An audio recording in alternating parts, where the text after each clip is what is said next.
Good morning everyone and to our professor, Ma'am Rosario Tesorero. I'm Jennifer Tibay and we are in Group 2.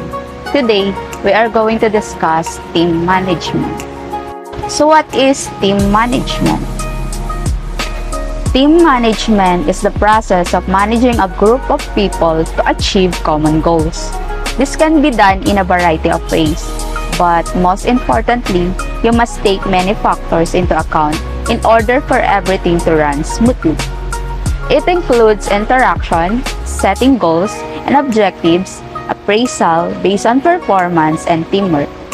It is the ability to recognize issues and resolve disputes in a team. Team management is an essential tool when it comes to teamwork. The main reason for this is that it allows you to be more productive at work and consequently do a better job. This in turn increase your chances of success and further promotion or salary increase. These factors include: first, effectiveness. How well does your team meet its goals? Do you have effective communication? Next, morale. How is your team's attitude towards the work? Do you have motivated employees? Third, roles. Who does what on the team? Are you getting regular feedback? Why is team management important? First, proper team building.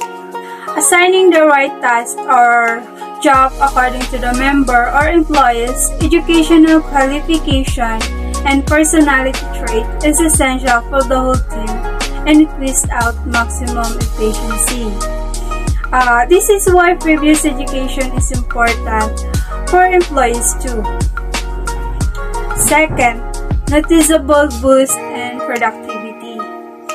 The teamwork and clear communication between employees and the leader increases productivity and organizational objectivity.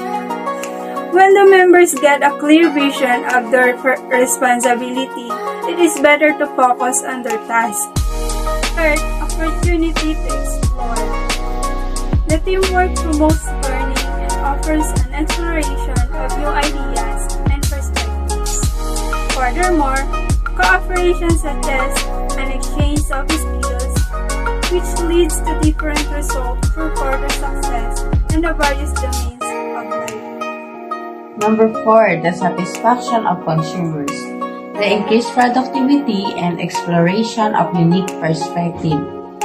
Provide the timely completion of projects with the utmost satisfaction of the customers. The healthy environment of the workplace also creates a sense of achievement in the employees. Number 5, motivation. The employees need time-to-time motivation, which can be achieved by a delegation of exciting tasks and provision of added incentives for their considerable effort. Number 6, feedback. Collecting feedback and opinions of the workers gives the chance to better results for consumer satisfaction. It also helps one to stand out from the crowd and create innovative ideas for upcoming projects of the organization. The 7 best team management techniques and tips for the workplace. The following tips provide a variety of ways to improve your team's performance. The number 1 is communication constantly. One of the most important aspects of teamwork is communication. Make sure that everyone always has a chance to do their part and that everyone is always on the same page. You should have multiple communication channels to make things easy.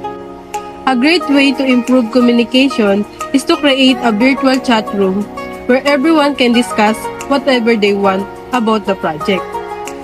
Virtual teams can use communication tools like Google Meet, Messenger, or Zoom for their day-to-day communication. Number 2 is focus on strength. Everyone has different strengths and weaknesses, but it's important to use the former and get rid of the latter. Make sure that each member on your team is using their best skills so they can excel at what they do.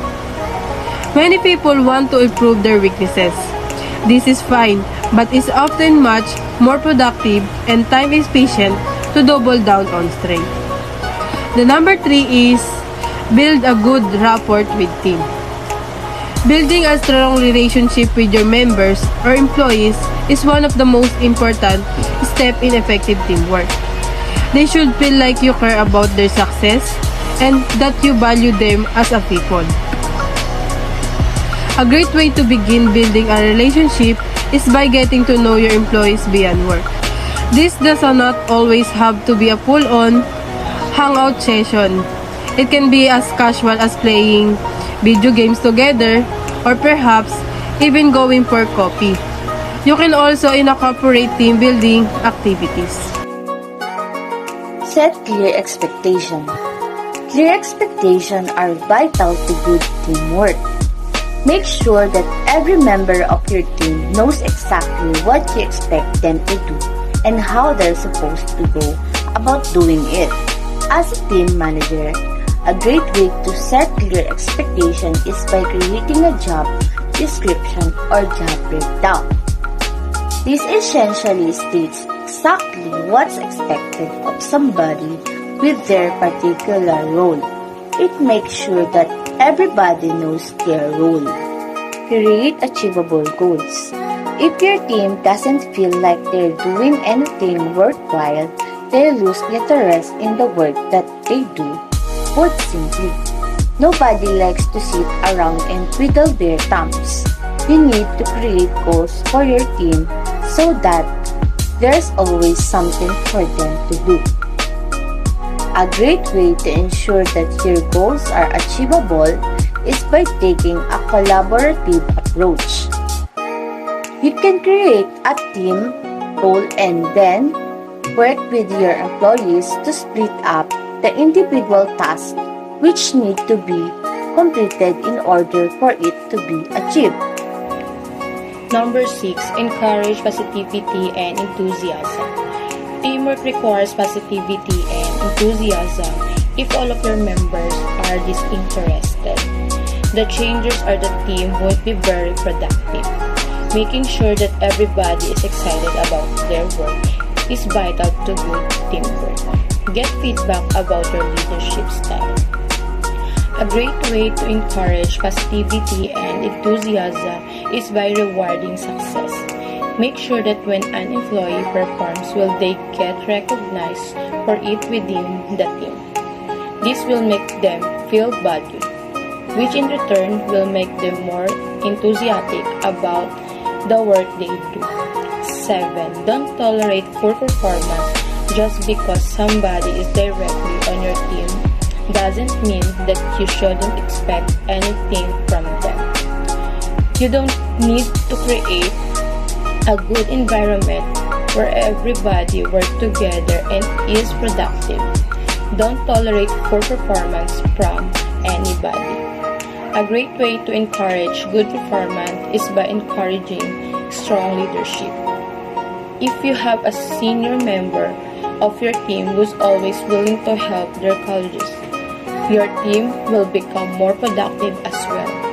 Make sure everybody knows what it makes to be successful. Offer incentives for reaching goals. Good day everyone, I'm Maria Remedios and I'm here to discuss the problems in team management. No trust among team members. In his book called The 5 Dysfunctions of a Team by Patrick Lencioni says the absence of vulnerability-based trust is harmful to a team. Vulnerability-based trust refers to members being okay with trusting each other with advice, asking for assistance, being vulnerable around each other, acknowledging mistake, and etc. The next one is fear of dispute. This is when members are afraid of disagreement or arguments with other team members or the team leader. Teams cannot be teams if members hesitate to share opinions due to the fears of disputes. This will result in the ideas and contribution coming only from one person. Decisions are not arrived at through discussion. The third is absence of commitment. Disagreement or disapproval can be hinted at with the absence of input from a team member about a decision. This hinders the progress and activity of a team. Sharing opinions is essential for generating new ideas. Hesitation to do so will affect the organization or the project. Last is avoidance of accountability. Members trying to avoid taking responsibility for their actions within a team is known as avoidance of accountability. Team members will not want to take responsibility for the consequence of decisions when they are not committed to them. The next reporter is Ms. Miranda, and she will explain the example of team management. Example of team management. Team management in the business sector. First, let us take for instance the marketing head of the company. The goal of the marketing head is to sell a brand's product or services in a specific area or geography. The marketing head has to manage several teams under her or him. These teams include the first, branding team, which should also look after the design as well as the packaging. Second, the product team, which ensure the quality of the product. Third, the marketing team, which is responsible for the communication. And lastly, the sales of the team, which manages the sales of the product, among others. In totally, the marketing head has to align the efforts of all teams together to ensure the success in terms of the sales. It is also possible in practical as well as the efficient team management. There are two lessons according to Sir Alex Ferguson. Lesson 1. Begin with the foundation. When you give a young people a chance, you not only create a longer lifespan for the team, you also create loyalty. They will remember you as a manager who will give them their first chance. Lesson 2. Dare to reveal your team.